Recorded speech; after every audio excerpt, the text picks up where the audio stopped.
Ladies and gentlemen,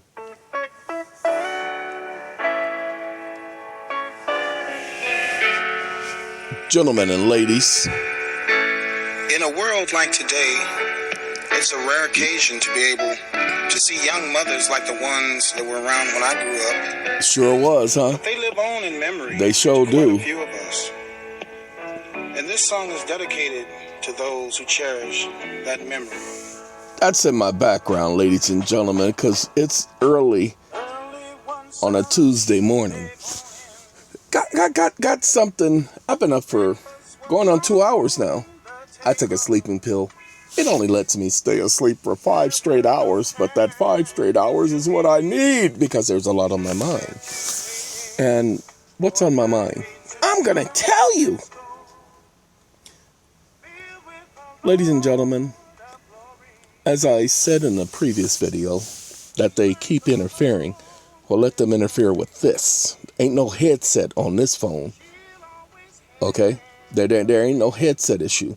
So, oh, look at the lightning, mama. There are distractions, but there are no headsets. All right. Ladies and gentlemen, I'm going to explain something. Some of you will get it. Some of you don't know enough to get it. But we can prove that you don't owe anything on your mortgage. Let's go ahead and break it down. Have you heard of the borrower in custody agreement? So borrower-in-custody agreement. Look it up. Now, what you don't understand, you'll try looking for the borrower in custody agreement. Now, there are certain manuals and everything that, says what individuals are supposed to do. But what you don't understand is that there is no actual agreement that you're going to find. So let me tell you, it took me over a year to realize this. And I really was upset when I figured it out during a consult by just reading it. The borrower in custody agreement can be found in Operating Circular 10. If you don't believe me, go look at section 12.3. It says that you give the bank, your intermediary, the authority to speak on your behalf. Now, hold on now. You give it power of attorney, absolute, because it's power of attorney in fact, and it's irrevocable. And they get to make decisions respecting the collateral. They get to transfer it, surrender it, sell it, so on and so forth. Pay attention. Borrower in custody. You are the borrower allowing the bank to hold your collateral in custody. That is the borrower in custody agreement. Hold on now. That's your first thing. But how do we prove you're the borrower in that agreement? Well, that's simple. You go to appendix number 3. Appendix number 3, the very title of the appendix says, Application for U.S. borrowers requesting the capacity to borrow funds. Well, isn't that what you went to them to do, was to borrow funds? There is your borrower in custody agreement. And it shows that you are the borrower. Pay attention. And then you go to OC 10.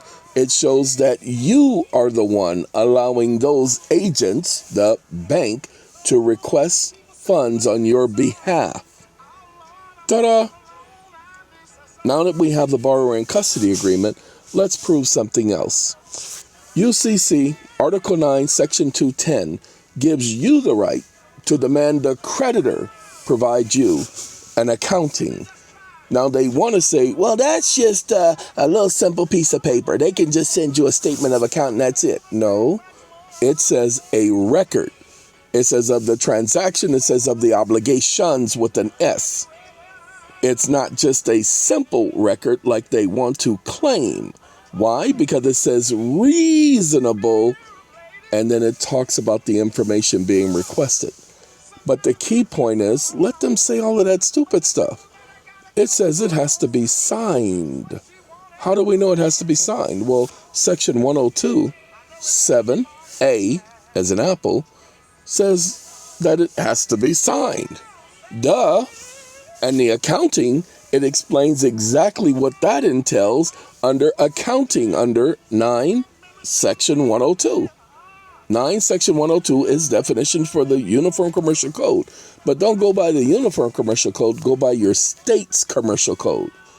So type your name of your state in Google, say commercial code, or you can do UCC 9-210, Minnesota, or Milwaukee, or blah, blah, blah. You feel me? Ladies and gentlemen, Sadie gone. She done went on and on and on because she lives on in memory. I am so sorry, but Al Green wants to know if y'all can mend a broken heart. I don't know if anybody can mend a broken heart. I don't know, but they gonna try.